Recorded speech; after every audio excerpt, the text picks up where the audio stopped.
இறைவனுடைய ஆசீர்வாதம் உங்களுக்கு கிடைக்கல அப்படின்னு நீங்கள் நினச்சிங்கன்னா அதுக்கு காரணம் என்ன அப்படின்னு சொல்கிறாரு. நாங்கள் எதற்கு காத்திருந்தோம்? நாங்கள் வெளிச்சத்துக்கு காத்திருந்தோம். ஆனால் நமக்கு என்ன வருது? இருள் வருகிறது. நாங்கள் பிரகாசத்துக்கு காத்திருந்தோம். ஆனாலும் அந்தகாரத்திலே நடக்கிறோம். அப்படி கார் இருள் மூழ்கிறது. எதாவது பளிச்சுன்னு ஒரு சூரியன் உதிக்கும் அப்படின்னு நினச்சிட்டு இருந்தோம். உங்களுடைய வாழ்க்கையில் மேலும் மேலும் இருள் வந்து கொண்டே இருக்கிறது. இதுக்கெல்லாம் காரணம் என்ன நீங்கள் நினைக்கிறீங்க? அதான் முதல் வசனம் சொல்கிறேன். இதோ ரட்சிக்க கூடாதபடிக்கு கர்த்தருடைய கை குறுகி போகவும் இல்லை, நீங்கள் ஜெபிக்கிற ஜெபத்தையும் வேண்டுதலையும் கெஞ்சுதலையும் கேட்கக்கூடாதபடிக்கு அவருடைய செவி மந்தமாகவும் இல்லை. அவர் கண்ணும் கருத்துமாக உங்களை பார்த்து கொண்டே இருக்கிறார். ஆனாலும் ஏன் என்னுடைய ஜெபம் கேட்கப்படவில்லை? அடுத்து படிங்க. உங்கள் அக்கிரமங்களே உங்களுக்கும் உங்கள் தேவனுக்கும் நடுவாக பிரிவினை உண்டாக்குகிறது. உங்கள் பாவங்களே அவர் உங்களுக்கு செவி கொடாதபடிக்கு அவருடைய முகத்தை உங்களுக்கு மறைக்கிறது அப்படின்னு சொல்கிறார். இன்றைக்கி என்ன தலைப்பு அப்படின்னா, ட்ரூத் வர்சஸ் லைஸ். பொய் அதற்கு எதிராக உண்மை, அதற்கு எதிராக பொய்கள் அப்படின்னு சொல்லி சொல்கிறார்.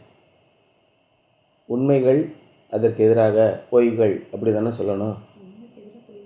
உண்மை ஒரு சிங்குலர், அதற்கு எதிராக பொய்கள்.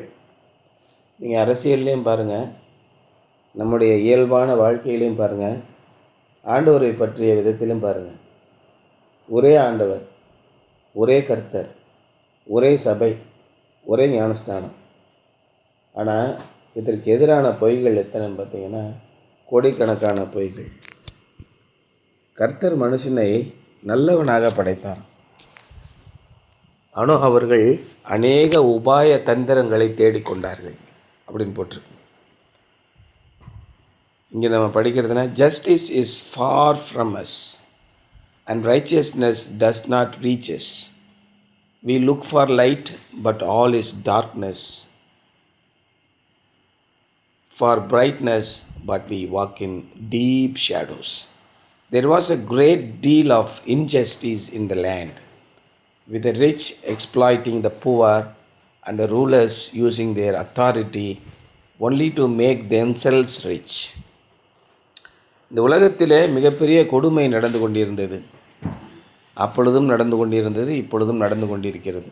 அநீதி, கொடுமை கொடுமை என்று கதறுகிற மக்கள் அநேகர் உண்டு. இன்றைக்கும் ரொம்ப பேர் வாழ்க்கையில் நொம்பலம்னு சொல்லுவாங்க. தினந்தோறும் நொந்து நொந்து நொந்து வாழ்க்கையை நகர்த்தி கொண்டே இருக்கிறார்கள். எங்கெங்க நீதி இருக்குது, எங்கே நியாயம் இருக்குது அப்படின்னு சொல்லி சொல்லுவாங்க. அது ரொம்ப முக்கியமான ஒரு விஷயம். நாங்களும் என்னென்னமோ பண்ணி பார்க்குறோம். கடவுள்கிட்ட போய் போகாத கோயில், அதை பாட்டு, வேண்டாத தெய்வமில்லை நீதானே சாட்சி, எல்லா கடவுளையும் போய் வேண்டுறாங்க, கெஞ்சுறாங்க, கதறாங்க. ஆனாலும் விடுதலையும் நிம்மதியும் இல்லை அவங்களுக்கு. இப்போ நம்ம ஒரு விஷயம் ஒரு இதில் பாதிக்கிறோம் அப்படின்னா உடனே நீங்கள் செய்ய வேண்டியது ஆண்டவரை துணைக்கு அழையுங்கள். எல்லாத்துலேயுமே துணைக்கு அழைத்து பாருங்கள் என்ன நடக்குது. துணைக்கு அழைக்காமல் பாருங்கள் என்ன நடக்குது. தங்களுடைய சொந்த ஞானத்தினாலே யாரெல்லாம் போகிறாங்களோ அவங்களுக்கு என்ன கிடைக்குது?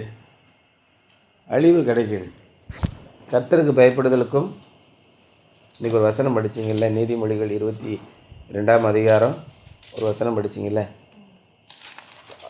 4ஆம் வசனம் பாருங்கள்.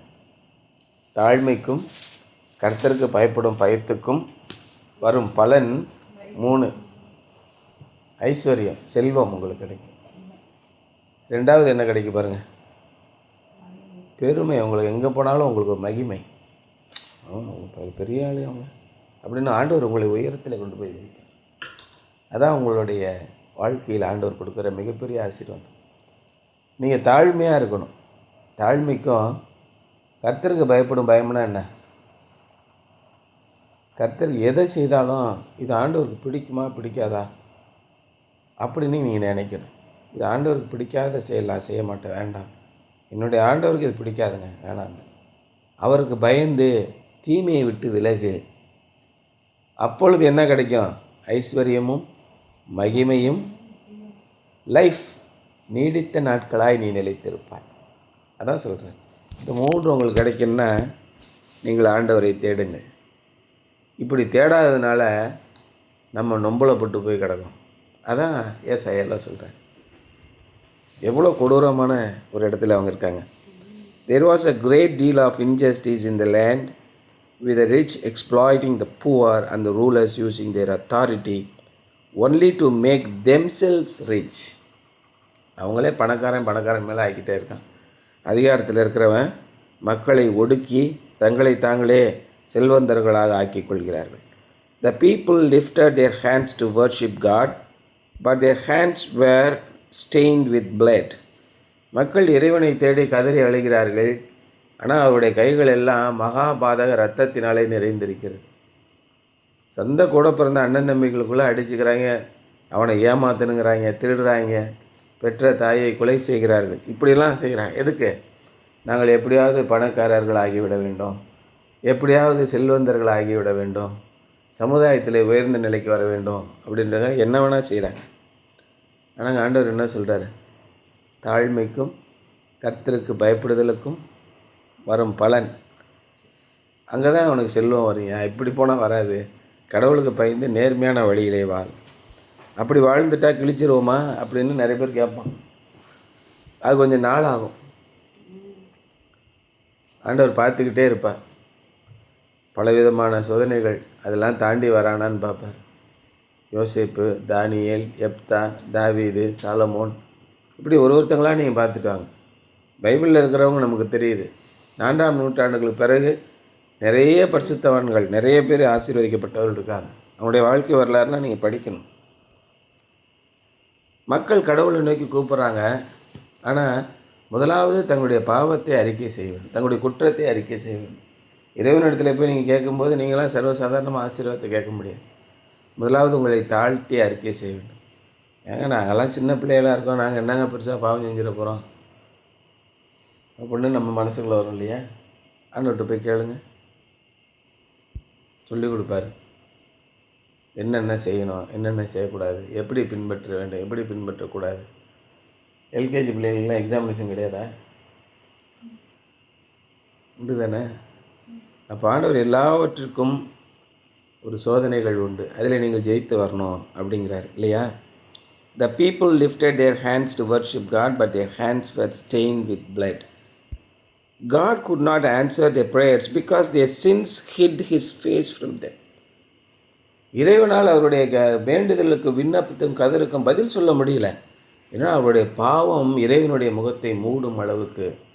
சூரியன் நல்லா பிரகாசமாக பிரகாசிச்சுக்கிட்டு இருக்கு, ஆனால் கரும் மேகம் மூடி இருந்தால் சூரியன் மறைஞ்சிருச்சுன்னு நம்ம சொல்கிறோம். சூரியன் மறையலை, உங்களுடைய பாவம் மறைத்திருக்கிறது. அந்த மேகம் சூரியனை மறைத்திருக்கிறது. அப்போ எப்படி சூரியனுடைய வெளிச்சம் உங்களுக்கு கிடைக்கும்? இதுதான் பிரச்சனையே. இப்போ முதலாவது நம்ம என்ன பண்ணோம்? ஆண்டவரே தயவு செய்து என்னை மன்னிச்சுக்கோங்க. ஆண்டவர்கிட்ட அதான் கேட்கணும். ஏதோ தவறு நடந்திருக்கு என்னுடைய வாழ்க்கையிலே, நான் அழிந்து போகிறேன், நான் ஒன்றுமில்லாமல் இருக்கிறேன். அப்போனா நிச்சயமாக அது என்னுடைய பாவமாகத்தான் இருக்கும். அது உங்களுடைய ஆசீர்வாதம் எனக்கு வராமல் இருக்கிறது என்றால் அது என் மீது உள்ள குறைபாடு தான் இருக்கும். இயேசு கிறிஸ்துவின் ரத்தம் எனக்காக சிந்தப்பட்டது தானே. அந்த இரத்தத்தினாலே என்னை மன்னியும் நீங்கள் கதறும்போது, கெஞ்சும் போது உங்களுக்கு விடுதலை மேல் விடுதலை கிடைக்கும். இயேசு கிறிஸ்துவின் ரத்தம் சகல பாவங்களையும் நீக்கி நம்மை சுத்திகரிக்கும். எந்த பாவமாக இருந்தாலும் சரி, இயேசு கிறிஸ்துவின் ரத்தத்தின் மேலே நம்பிக்கை வைக்கிற எல்லாருக்கும் இல்லையா, தேவன் தம்முடைய ஒரே பேரான குமாரனை விசுவாசிக்கிறவன் எவனா இருந்தாலும் சரி, அவன் கெட்டு போகாமல் நித்தியமாக உயிரோடு இருக்கும் வாழ்க்கையை அடையும்படியாக. நித்திய ஜீவன்னா ஒரு குழப்பமாக இருக்குல்ல. அழியா வாழ்வு, என்றென்றும் செழிப்புள்ள வாழ்வை பெறுவான். அப்படி பெறுவதற்காக இவரை தந்தருளி இந்த அளவுக்கு தேவன் நம் மீது அன்பு கூர்ந்திருக்கிறார் இல்லையா?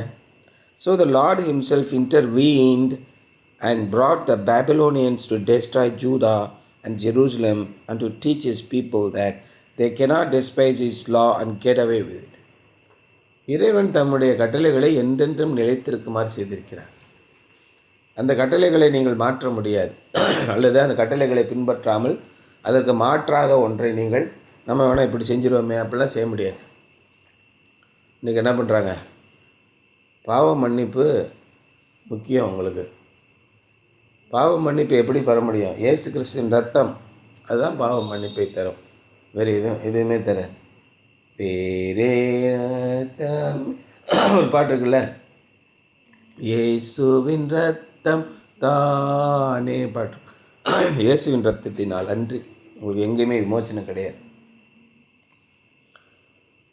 அப்படி பாவத்தை நாம் அறிக்கை செய்யாமல் நம்மை நாமே புகழ்ந்து கொண்டிருந்தால், நம்மை தாழ்த்தாமல் நம்மை நாமே புகழ்ந்து கொண்டிருந்தால் ஆசீர்வாதம் இல்லை. உங்களுக்கு ஆசீர்வாதத்தை எங்கும் நீங்கள் பெற்றுக்கொள்ளவே முடியாது. ஆகவே ஆண்டவர் என்ன செய்கிறாருன்னா, உங்களுடைய வாழ்க்கையிலே மிகப்பெரிய காரியங்களை நடத்தி உங்கள் கண்களுக்கு காண்பிப்பார்.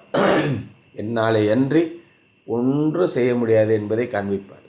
அங்கே இறைவனுடைய பிரசன்னம் உங்களுக்கு தெரியும். உங்களுக்கோ ஆசீர்வாதம் இல்லை. God's judgment on his people was a foreshadowing of that final day of the Lord when all the nations will be judged. அப்போ என்ன பண்ணுறாரு? So the Lord himself intervened and brought the Babylonians to destroy Judah and Jerusalem and to teach his people that they cannot despise his law and get away with it. அப்போ யார் வந்தா? யூதா இஸ்ரவேலை அழிப்பதற்காக பேபிலோனியன்ஸ் வந்தாங்க. பேபிலோனியன்ஸ்னா யார்? பேபிலோன்னா இது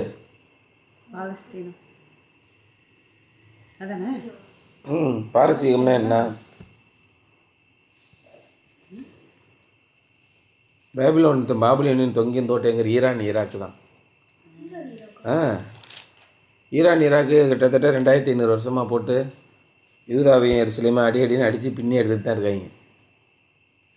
அப்போ மறுபடியும் இன்றைக்கி என்ன நடந்துச்சு? போடு, இஸ்ரேலில் ஒன்றும் இல்லாமல் பண்ணிட்டானா ஈரான்கார. மறுபடியும் ஆண்டவரே அவர்கள் தேட வேண்டும். அப்பொழுது அவர்களுக்கு எல்லாமே கிடைக்கும்.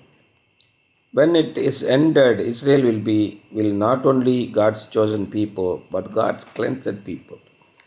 And the glory of the Lord will radiate from Mount Zion. நீங்கள் கடவுளுக்கு கீழ்ப்படியும் போது, இயேசு கிறிஸ்துவை நீங்கள் ஏற்றுக்கொள்ளவே இல்லை என்றால், எந்த நாட்டுக்கும் எந்த வீட்டுக்கும் எந்த தனி மனிதனுக்கும் ஒரு ஆபத்து. இந்த வாரம் ஐயர் சொன்னார்ல, ரட்சிப்பு என்பது ஒவ்வொரு மனிதனுக்கும் தனிப்பட்ட ஒரு உண்டு, பொதுவானதில்லை. அந்த அவங்க ரட்சிக்கப்பட்டாங்க, இவங்க ரட்சிக்கப்பட்டாங்க, நாங்கள் ரட்சிக்கப்பட்ட சபையில் இருக்கோம், இதெல்லாம் கிடையாது. ரட்சிப்பின் அனுபவம் என்பது இறைவன் உங்களை தனக்காக காப்பாற்றி எடுத்திருக்கிறார் என்பதுதான் ரட்சிப்பு. இந்த உலகத்திலிருந்து இறைவன் உங்களை பிரித்து எடுத்திருக்கிறார், தன்னுடைய பிள்ளைகளாக ஆக்கியிருக்கிறார். அப்படி என்பது நீங்கள் அன்றாடம் இறைவனோடே வாழ்கிற ஒரு வாழ்க்கை. அந்த வாழ்க்கைக்கு உங்களை தெரிந்தெடுத்திருக்கிறார் என்றால் அது சாதாரண விஷயம் இல்லை. Only God's chosen people, but God's cleansed people. இறைவனால் தேர்ந்தெடுக்கப்பட்டவர்கள் மட்டுமல்ல, இறைவனால் சுத்திகரிக்கப்பட்டவர்கள். And the glory of the Lord will radiate from Mount Zion. அப்பொழுது உங்களிடத்திலிருந்து கர்த்தரின் மகிமை பிரகாசிக்கும். While we are waiting and praying, thy kingdom come, perhaps we should also interceding and intervening. உம்முடைய ராஜ்யம் வருவதாக என்று நாம் தினமும் ஜெபித்து கொண்டே இருக்கும்போது, ஒருவேளை ஆண்டவரே நீர் எங்களோட எங்களுடைய வாழ்க்கையில் இடைப்படும் என்று நாம் கேட்டுக்கொண்டிருக்கலாம். We are the salt of the earth and the light of the world. நாம் இந்த உலகத்தின் உப்பாக இருக்கிறோம், இந்த உலகத்திற்கு நாம் ஒளியாக இருக்கிறோம். And God expects us to make a difference. ஆகவே நாம் எப்படி வாழ வேண்டும் இந்த உலகத்திலே? எல்லாரும் வாழ்வதை போல் நாம் வாழ்ந்து போவோமா? முருங்கைக்காய் போட்டாச்சு, வெங்காயம் போட்டாச்சு, தக்காளி போட்டாச்சு, சாம்பார் பொடி போட்டாச்சு, பருப்பு போட்டாச்சு, எல்லாம் கொதித்து வந்துடுச்சு, நல்லா வாசனை வந்துடுச்சு, இறக்கி வச்சாச்சு. உப்பு போட மறந்துட்டால் எப்படி இருக்கும்? சாம்பார் உப்பு போடுறதுக்கு முன்னாடியே நல்ல வாசனை கமகமன்னு வந்துடும். ஆமாம், நீங்கள் மீன் குழம்பு வச்சாலும் சரி, கறி குழம்பு வச்சாலும் சரி, வாசனைக்கு குறை இருக்காது. பிரியாணியே வச்சாலும் சரி, வாசனை கும்முன்னு ஊரையே தூக்கும், வாயில் வச்சா சகிக்காது. அதான் தமிழில் ஒரு பழமொழி இருக்குது, உப்பில்லாத பண்டம் குப்பையிலே அப்படின்னு ஒரு பழமொழி இருக்குது. அப்படி இருக்கும்போது நீங்கள் உலகத்திற்கு உப்பாக இருக்கிறீர்கள். நீங்கள் போனால் தான் அந்த இடமே நல்லா இருக்கும்.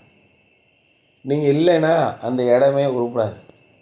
அந்த மாதிரி உங்களை வைத்திருக்கிறார் இறைவன். நம்மளை போகிற ஒரு 10 பேரை கூப்பிட்டு நீங்கள் கொஞ்சம் அங்கே போய் பார்த்துக்குங்க, நீங்கள் அங்கே போய் பார்த்து அந்த உப்பு மாதிரி நீங்கள் நல்லா டேஸ்ட்டாக கொடுங்க. இந்த இடம்லாம் உப்பு சாரமே இல்லாமல் ஏதோ என்னங்க வாழ்ந்துட்டுருக்கீங்க, என்ன ஒரு உப்பு இல்லை சப்பு இல்லாமல் என்னமோ ஒரு வாழ்க்கை, வெறும் வாழ்க்கை வாழ்ந்துக்கிட்டு இருக்கேங்க, இன்னும் வாழ்க்கையே உப்பு சப்பு இல்லாமல் போகுது அப்படின்னு சொல்லுவாங்க. நொந்து போய் ஏன் நம்முடைய பாவமே நம்முடைய வாழ்க்கையை உப்பு சப்பு இல்லாமல் மாறி இருக்கு. நீங்கள் இறைவனால் தேர்ந்தெடுக்கப்பட்டவர், உங்களை உப்பாக வைத்திருக்கிறார். நம்ம எதுக்காக காத்திருந்தோம்? 9ஆம் வசனம் 59:1 என்ன எதுக்காக காத்திருந்தோம்? நாங்கள் வெளிச்சத்திற்கு காத்திருந்தோம், ஆனால் இருள். நாங்கள் பிரகாசத்துக்கு காத்திருந்தோம், ஆனால் அந்தகாரம். ஏன்? உங்களுடைய பாவங்களே கர்த்தரின் முகத்தை உங்களுக்கு மறைத்தது. நம்மை நாம் தாழ்த்தி அறிக்கையிடும்போது ஆண்டவர் நம்மளை தேர்ந்தெடுத்து நம்மளை மகிமைப்படுத்தி இந்த உலகத்திற்கு உப்பாகவும் இந்த உலகத்திற்கு ஒளியாகவும் வைத்திருக்கிறார். And God expects us to make a difference. நாம் இருக்கும் இடத்திலே இந்த வாரம் எனக்கு சொன்னது ரொம்ப பிடிச்சிருந்தது. உங்களுடைய தனிப்பட்ட விருப்பம், நீங்கள் பொட்டு வைங்க, பொட்டு வைக்காமல் போகும், அது உங்களுடைய விருப்பம். நீங்கள் இயேசு கிறிஸ்துவின் பிள்ளைகளாக இருக்கிறீர்களா அல்லது அந்த அடையாளத்தை மறைக்கிறீர்களா? இதான் ஆண்டவர் கேட்குறது. எங்கே இருந்தோ அந்த ஆண்டவர் சொல்கிறார், அது உங்களுடைய விருப்பம், நீங்கள் எப்படி வேணால் பண்ணிட்டு போங்க, எப்படி வேணால் வாழ்க்கை வேணும். ஒருவேளை ஆண்டவர் உங்களுடைய மனதிலே பேசினால் நீங்கள் அவருடைய பிள்ளைகள் என்பதை மறைக்கிறீர்களா, நான் அவருடைய பிள்ளை என்பதை காண்பிக்கிறீர்களா? இது ரொம்ப முக்கியம். ஆண்டவர் உங்களை இந்த உலகத்திலே உப்பாக வைத்திருக்கிறார். ஆண்டவர் நீங்கள் ஒரு வித்தியாசத்தை உண்டாக்க வேண்டும் என்று எதிர்பார்க்கிறார். அவருடைய விருப்பத்தை நீங்கள் செய்வீர்களா அப்படின்றதான் இன்றைய சிந்தனை.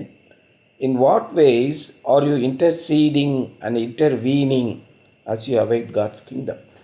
தேவனுடைய ராஜ்யம், பரலோக ராஜ்யம் மறுபடியும் வரும்போது அல்லது வருவதற்காக நீங்கள் காத்திருக்கும் போது நீங்கள் என்ன விதமான ஜெபத்தை செய்து கொண்டிருக்கிறீர்கள்? அவருடைய விருப்பத்தை அந்த உலகத்திலே செய்ய வேண்டும், அதன்படி நான் வாழ வேண்டும் என்று நீங்கள் நினைக்கிறீர்களா? அல்லது இந்த உலகத்தின் பொருளாசையை சார்ந்து கொண்டு எல்லாரையும் நான் எப்படியாவது ஏமாற்றி இந்த உலகத்திலே எப்படியாவது நான் பொருள் சம்பாதித்து எப்படியாவது மேம்பட்ட நிலையிலே போய்விட வேண்டும் என்று நினைக்கிறீர்களா? ஐஸ்வர்யத்தை நினைத்து ஐஸ்வர்யத்தை மையமாக வைத்து இந்த பணத்தை கொண்டு நான் எல்லாவற்றையும் செய்து விடுவேன் என்று நினைத்தவர்கள், சொத்து வாங்கினவங்க, இன்றைக்கி புறம் பேச்சு எப்படி இருந்தது? எத்தனை வீடு நீ வச்சுருக்க? 3 வீடு 4 வீடு. இந்த சொத்தின் மீது ஐஸ்வர்யத்தின் மீது உங்களுடைய நம்பிக்கையை வைக்கும்போது பொருள் பெருகினால் அதன் மீது உங்களுடைய நம்பிக்கையை வைக்காதிருங்கள் அப்படின்னு சொல்கிறார் இயேசு கிறிஸ்துவின். இப்போ அன்றைக்கி ஒரு வார்த்தை கேட்டேன் என் காதில், அப்படியே பயந்து நடுங்கி போயிட்டேன். நான் சேமித்த எல்லாம் என்னை விட்டு போய்விட்டன, நான் என்ன செய்வது? இந்த ஒரு நிலைக்கு நாம் எப்படி வருகிறோம்? மிக கொடூரமான நிலை. அதான் இந்த உலகத்தில் சொல்லுவாங்க, ஏழ்மை நிலையில் இருக்கிறவங்க பணக்காரனாகிடலாம், ஆனால் வசதியான நிலையில் இருக்கிறவங்க ஏழ்மையாக ஆகிவிடவே கூடாது அப்படின்னு சொல்லுவாங்க. அந்த நிலை ஏன் வருகிறது? என்னால் வரல, அதான் சொல்கிறேன், உங்களால் வந்தது. 59:9 பாருங்கள். Justice is far from us. என்னுடைய வாழ்க்கையில் நீதியும் நியாயமே இல்லை. And righteousness does not reach us. எனக்கு நியாயம் கிடைக்கவே இல்லைங்க என்னுடைய வாழ்க்கையிலே. வை? We look for light, but all is darkness. For brightness, but we walk in deep shadows. இதற்கெல்லாம் காரணம் என்ன? கர்த்தருடைய கை குறுகி போயிட்டா? அல்லது ரட்சிக்கப்படக்கூடாதபடி கர்த்தருடைய முகத்தை யாராவது மறைத்து விட்டார்களா? இல்லை, நம்முடைய பாவமும் நம்முடைய அக்கிரமும் தான். நீங்கள் முழங்கால் படியிட்டு ஆண்டவரிடத்தில் கெஞ்சி மன்றாடுங்கள். அவர் இரக்கமுள்ளவர், உருக்கமுள்ளவர், தயவுள்ளவர். இயேசு கிறிஸ்துவின் இரத்தம் நம்மை உண்மையுள்ளவர்களாக மாற்றும் என்பது தான் இன்றைய சிந்தனை. சரியா?